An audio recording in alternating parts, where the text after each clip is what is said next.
SCP-2264. Classe sûre. Procédure de confinement spéciale.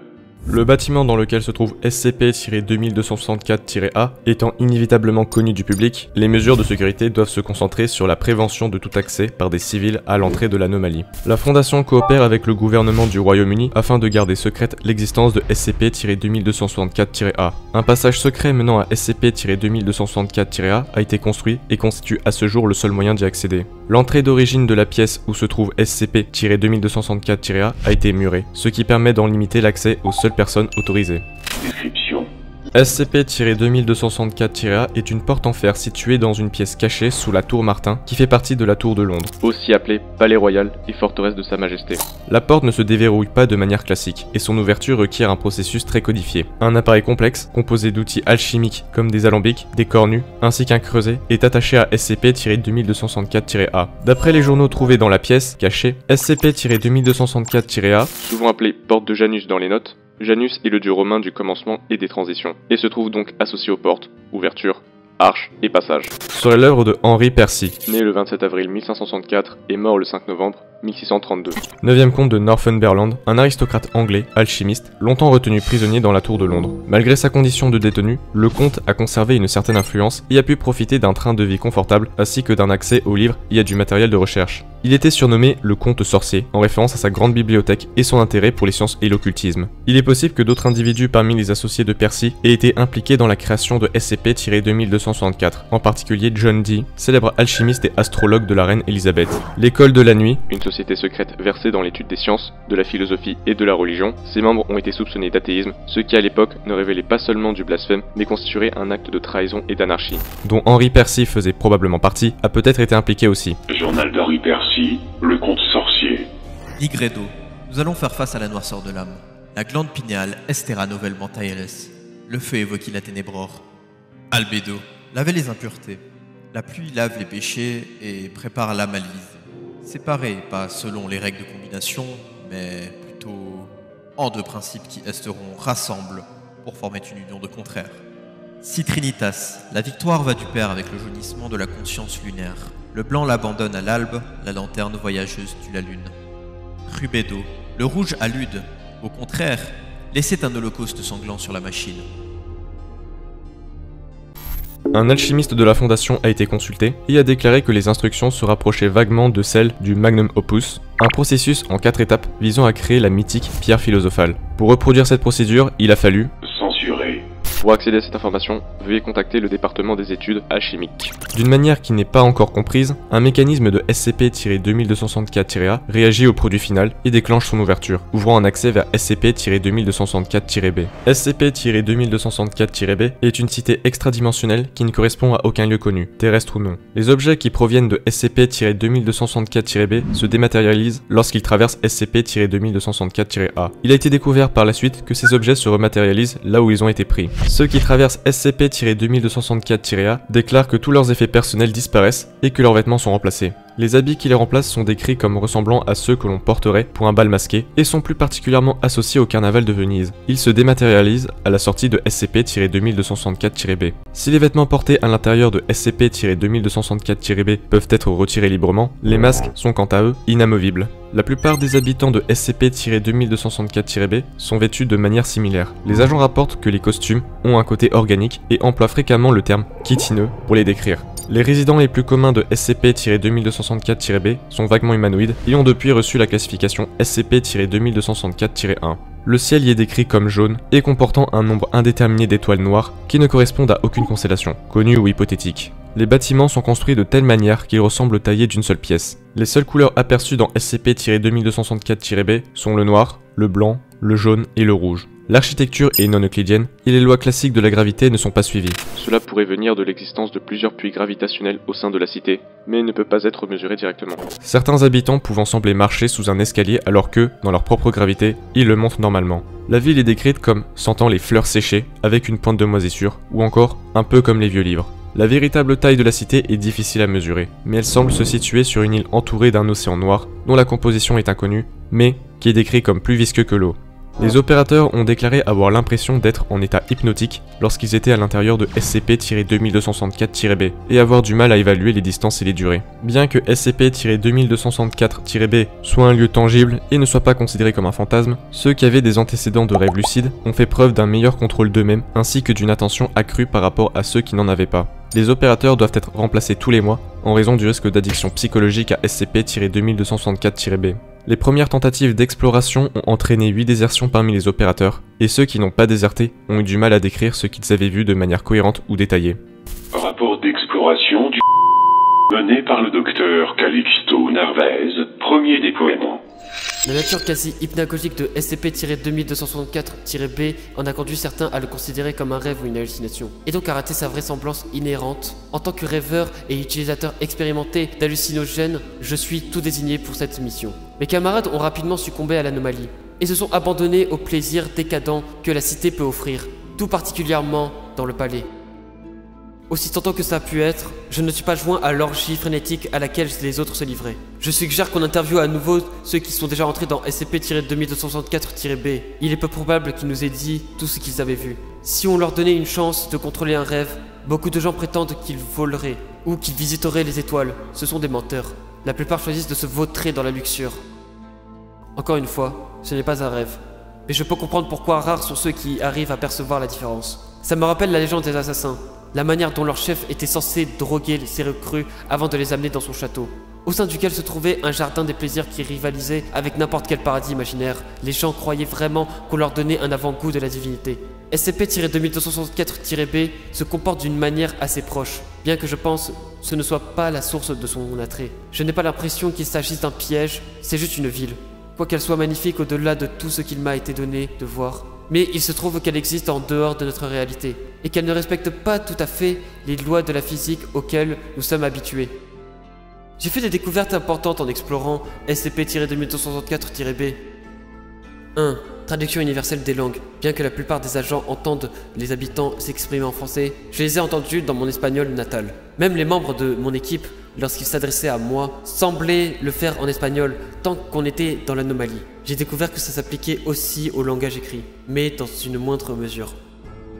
Les mots écrits apparaissent au premier coup d'œil écrits en symboles étranges, la plupart ayant une forme de spirale. Si on continue d'observer directement les symboles, ils commencent à changer jusqu'à atteindre un certain niveau de traduction. Toutefois, le processus semble avoir ses limites et certains mots originaires de SCP-2264-B semblent n'avoir d'équivalent dans aucun langage humain. Les mots ont l'air de bouger sur le papier, et une lecture prolongée peut facilement entraîner nausées et maux de crâne. 2. Le vrai nom de SCP-2264-B est Alagada, une cité-état dont il est dit qu'elle est à la frontière de l'insignifié. J'ai obtenu la plupart de cette information auprès de l'arpenteur de Kulmanas, un érudit étranger tout comme moi. Il portait un masque à bec et de superbes vêtements masquaient sa silhouette bossue. Ses mains étaient écailleuses, plus aviaires que reptiliennes. Avec des griffes noires, il déroula un parchemin devant moi, en disant que c'était une carte multivers. Des spirales sans fin, qui se superposaient encore et encore. Je sens venir une migraine rien que d'y penser maintenant. Quoi qu'il en soit, j'étais content de rencontrer un autre intellectuel ici. Je lui ai demandé de me parler de ses recherches. Qu'est-ce que tout ce qui est ? Demanda-t-il. Ou du moins, c'est ce que j'ai entendu. Pour commencer, ajouta-t-il. 3. Il y a un gouvernement spécifique au sein de SCP-2264-B, constitué d'entités qui, d'après leur description, peuvent facilement être considérées comme les plus dangereux manipulateurs de la réalité dont la Fondation ait connaissance. L'arpenteur de Kulmanas m'a averti qu'il y a des individus qu'il ne fallait même pas approcher, car nous ne voulions pas attirer leur attention sur notre réalité. Il y a eu 4 seigneurs masqués qui dirigent directement SCP-2264-B. Le seigneur noir, porteur du masque angoissé. Le seigneur blanc, porteur du masque diligent. Le seigneur jaune, porteur du masque odieux. Le seigneur rouge, porteur du masque rieur. On disait d'eux qu'ils étaient les principaux conseillers du roi d'Alagada. Il m'a aussi averti de ne pas me laisser abuser par leur nom. Ils sont aussi terribles les uns que les autres. J'ai aperçu les seigneurs masqués, toujours de loin, hormis le porteur du masque angoissé. J'ai appris qu'ils avaient été victimes d'une lutte politique quelque temps auparavant, pour une raison inconnue, si tant qu'il y ait seulement eu une raison. Et bannis dans une horrible silhouette dimensionnelle. Ce n'était qu'une question de temps avant qu'ils ne reviennent. Le charme insidieux de la cité est un masque, une terrible vérité, une sur laquelle l'arpenteur a eu du mal à mettre des mots. Il a affirmé que la plupart des étrangers venaient ici pour y recevoir la bénédiction du roi. Il a refusé d'en dire plus au sujet de cette entité, et m'a aussi conseillé d'éviter l'ambassadeur d'Alagada, après quoi, il s'est poliment retiré. Je me suis dit qu'il était temps de revenir faire mon rapport, et j'ai réuni les autres, en retirant certains des contorsions des morceaux d'entités masquées transdimensionnelles. La première porte que nous traversâmes fut celle qui nous ramena à notre réalité. Je soupçonne que SCP-2264-B soit un lien dimensionnel, qui connecte entre eux un certain nombre incalculable de mondes du multivers. Chaque porte utilisée de SCP-2264-B a ouvert sur SCP-2264-A. S'il existe d'autres passages comme SCP-2264-A, je pense qu'ils sont actuellement fermés.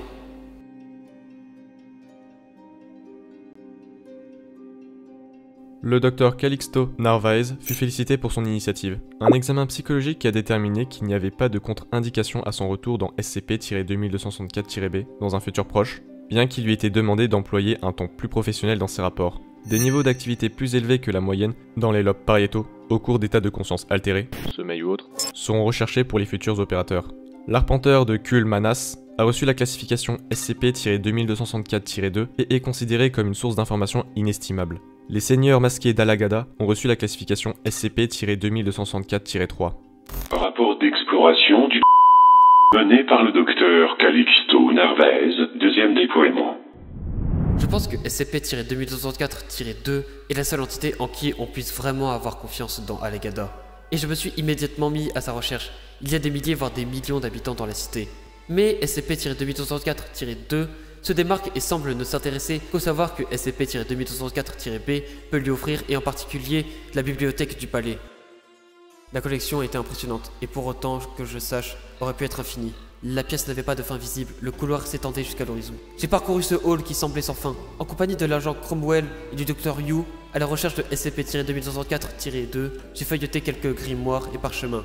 Les symboles étranges ne sont pas traduits, ce qui me fait penser qu'il n'y avait aucune traduction possible en langage terrestre.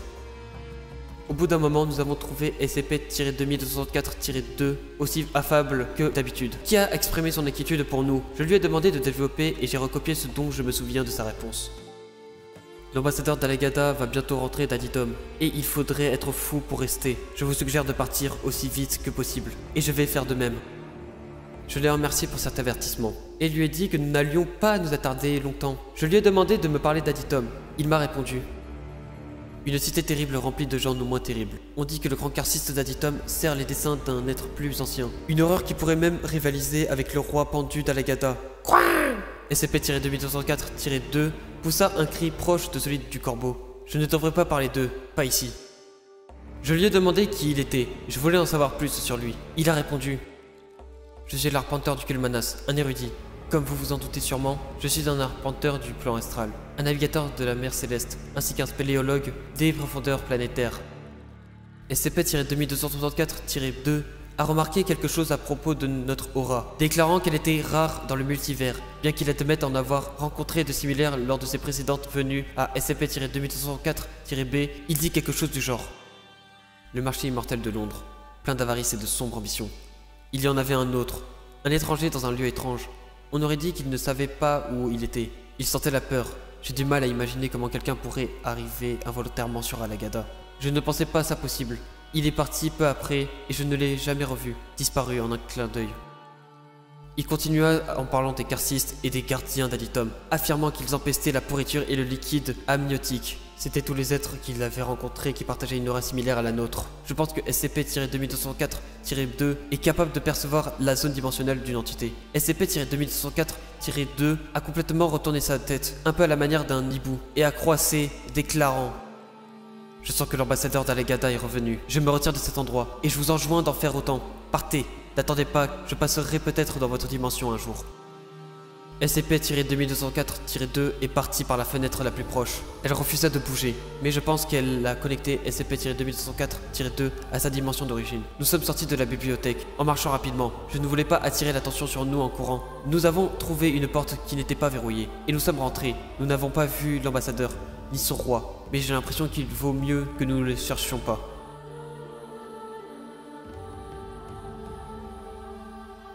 Bien qu'il n'ait pas été directement observé, l'ambassadeur d'Alagada et le roi d'Alagada ont reçu respectivement la classification SCP-2264-4 et SCP-2264-5. Information restreinte au personnel de niveau 4 ou plus. Le Conseil O5 a voté à 10 contre 3 l'envoi de la force d'intervention mobile Psy-9, ceux qui regardent l'abîme, dans SCP-2264-B. L'objectif de l'opération était de localiser SCP-2264-4 et SCP-2264-5 et d'évaluer la menace qu'ils représentent pour l'humanité, la Terre et la dimension dans laquelle nous nous trouvons. 12 agents, entraînés au corps à corps et au stratagème de contre-occultisme, ont franchi SCP-2264-A à 8 heures. Un agent est rentré en vie, les autres sont présumés morts ou irrécupérables. Interviewé, agent Alexander Papadopoulos. Intervieweur, Dr Laxminarang. Avant-propos.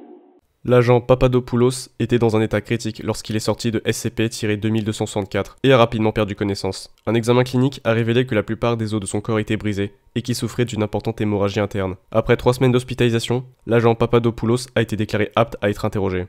Je sais que ce doit être difficile, mais j'aimerais que vous me disiez ce dont vous vous souvenez. La cité était étonnante. Le commandement nous y avait préparé comme il pouvait, mais les mots ne suffisaient pas à la décrire. On avait tous l'air d'arlequins ou de trucs sortis d'un bal masqué du XVIIe siècle. C'était pas tout à fait pareil, mais pas loin. On ne pouvait pas enlever nos masques, et c'est pas faute d'avoir essayé. On avait une mission à remplir, mais nos objectifs étaient assez vagues. Vague? Trouver SCP-2264-4 et -5, et évaluer leur niveau de menace. On savait qu'ils étaient importants dans SCP-2264, mais on ne savait pas du tout à quoi ils pouvaient ressembler, ni où les trouver. Suivez. D'accord. Bon, on a trouvé le palais. Aucune idée du temps que ça nous a pris. Le temps est pratiquement impossible à évaluer là-bas. La cité grouille de gens, et c'est particulièrement vrai pour le palais. Mais elle ne donne pas la même impression qu'une ville active dans notre monde. Il y a quelque chose de différent. Mais je ne sais pas comment le dire autrement.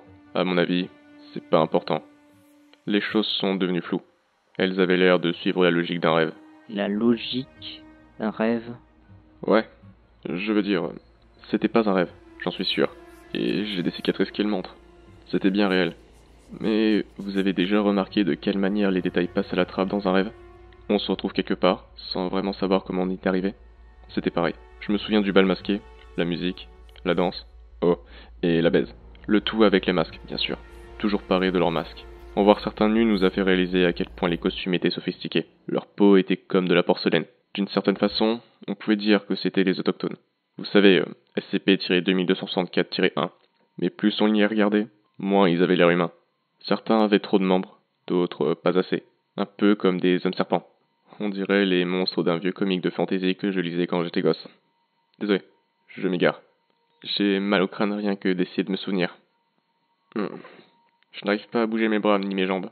Qu'est-ce qui ne va pas? L'engourdissement est un effet secondaire de votre traitement. Veuillez vous concentrer sur mes questions. Ok, si vous le dites. Je me souviens d'avoir eu à séparer l'agent Maher d'une femme. Elle ne l'attaquait pas. En fait, c'était plutôt le contraire. Je ne pouvais pas lui en vouloir. Elle était parfaitement proportionnée. Ça a aidé à faire abstraction des tentacules. Donc, on est restés ensemble tous les 12. Difficile de ne pas avoir l'air menaçant en étant aussi nombreux.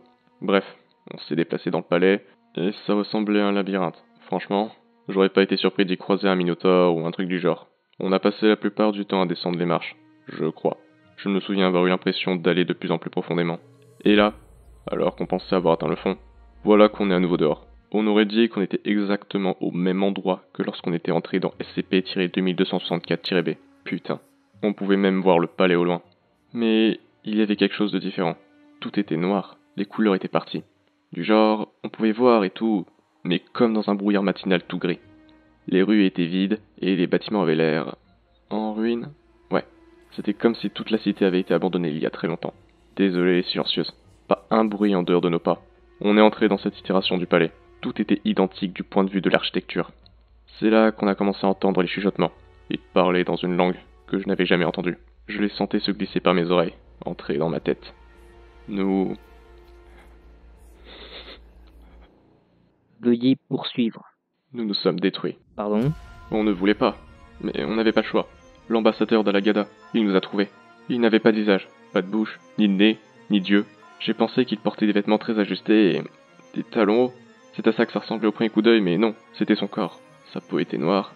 Il se tenait là, grand, souple, Androgyne est tellement... S'il vous plaît, cette information est importante. Calmez-vous. Nous pourrons faire une pause si... Il était tellement hautain. Il irradiait l'arrogance. Je n'ai rien compris de ce qu'il nous a dit, et pourtant, chaque syllabe dégoulinait de narcissisme. Il a porté une main là où la bouche aurait dû se trouver, et il a ri, et nous sommes détruits pour son plaisir. Les os ont été brisés, la chair et les organes déchirés. Pour son plus grand plaisir, nous avons détruit nos corps et nos esprits, et tout le temps que ça a duré, nous avons hurlé, supplié, mais seul le silence franchissait nos lèvres. Je suis désolé, et je sais dire, je suis tellement désolé. Leurs yeux imploraient la pitié et demandaient grâce. À la fin, j'étais le seul survivant, entouré des cadavres mutilés de mes amis et camarades. Maintenant, je comprends. L'ambassadeur voulait un témoin, quelqu'un qui puisse transmettre son message, qui puisse vous raconter ça et... Continuez, s'il vous plaît. J'ai regardé le toit bouger tandis qu'il traînait mon corps brisé de salle en salle. On a fini par s'arrêter, et il m'a soulevé pour me tenir devant le trône. Et là, j'ai vu le roi. Il était entravé sur place. Des chaînes consacrées entouraient ses mains et sa gorge cadavérique. Son visage était caché sous un voile. Des sortes de diablotins rampaient sur tout son corps qui se convulsait, le caressant comme pour le soulager, alors que d'autres resserraient toujours plus les liens. Le roi tremblait et tressaillait. J'ai vu des vrilles pâles se glisser dedans et dehors de ses vêtements en lambeaux. J'ai continué à regarder tandis que le voile était levé. Je veux mourir. Je ne peux pas continuer après ce que j'ai fait. Finissez-en.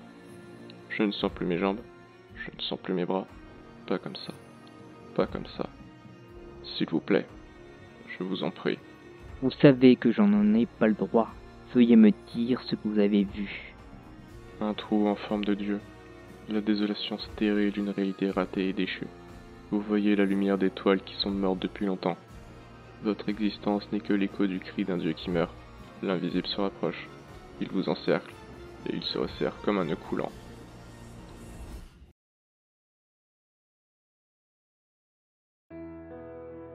Les opérations impliquant SCP-2264 sont interrompues jusqu'à nouvel ordre. La demande d'euthanasie de l'agent a été rejetée. Suite aux dégâts considérables qu'il a subis, l'amputation des bras et des jambes a été jugée nécessaire, et le sujet ne peut plus remplir la plupart de ses fonctions biologiques sans l'aide de systèmes de survie. Il doit être entravé pour sa propre sécurité. Malgré l'absence de membres, il a eu des tentatives de suicide. Et interrogé minutieusement dans le but d'obtenir toutes les informations possibles au sujet de SCP-2264. Suite à son contact avec SCP-2264-4 et SCP-2264-5, il doit être placé en quarantaine et sous observation à la recherche de signes d'anomalie. L'agent Papadopoulos a refusé de boire et de manger, rendant nécessaire l'usage d'une sonde d'alimentation. Addendum. SCP-2264 fut découvert accidentellement le au cours de la remise à neuf de la Tour Martin. Des représentants de la couronne ont pris contact avec la Fondation au sujet des soupçons d'anomalie qui pesaient sur l'artefact. Suite à la lecture des écrits qui ont été trouvés à proximité et qui ont depuis été attribués à Henry Percy, 9e comte de Northumberland. Une lettre non envoyée a été découverte parmi ces notes, adressée à Christopher Marlowe, célèbre poète et dramaturge. La lettre est datée du 30 mai 1539, jour du meurtre non résolu de Christopher Marlowe. À mon bon ami, puisses-tu recevoir cette lettre sans trop de tardance. C'est toi qui m'enjoignis pressément contre ma pastison de la porte de Janus. Mon déclarement de ton ignarette et de ta méconnaissance des sciences fut une crudelle injuration. Pardonne mon arrogement. Tu avouas vu ce mal qui m'échappoit. Je t'ai montré l'autre norme et j'ai laissé le ténébrore secrète enserrer la chaleur de ton cœur pur. Geste-toi aveugle, mais maintenant je vois. Je te recommande de brûler cette pièce maledite. Il est probable que la pièce à laquelle il est fait référence ici soit SCP-701. Le scribe devrait être examiné pour trouver plus d'informations au sujet d'Alagada. Et la renvoyer au cendres. Ton maître cherche à la corrompre et la souaimer. Ce sainte là des choses qui ne devraient pas être. Cet ambassor essaie de t'exploiter comme il le vit de nous. J'éclôt la porte de Janus de manière que seuls les érudits puissent entrer. Puisse y avoir la sageté que je n'ai pu avoir et la force d'y haussir la misérable roi. Maudite soit cette civilité de sang. Ce terrible royaume et ses crimes anciens n'est innombrable. Donne le feu à cette pièce. Renoie ton effante mestre. Et éloigne-toi de cette foliance. Nous esterions heure de te reprendre dans la nuit.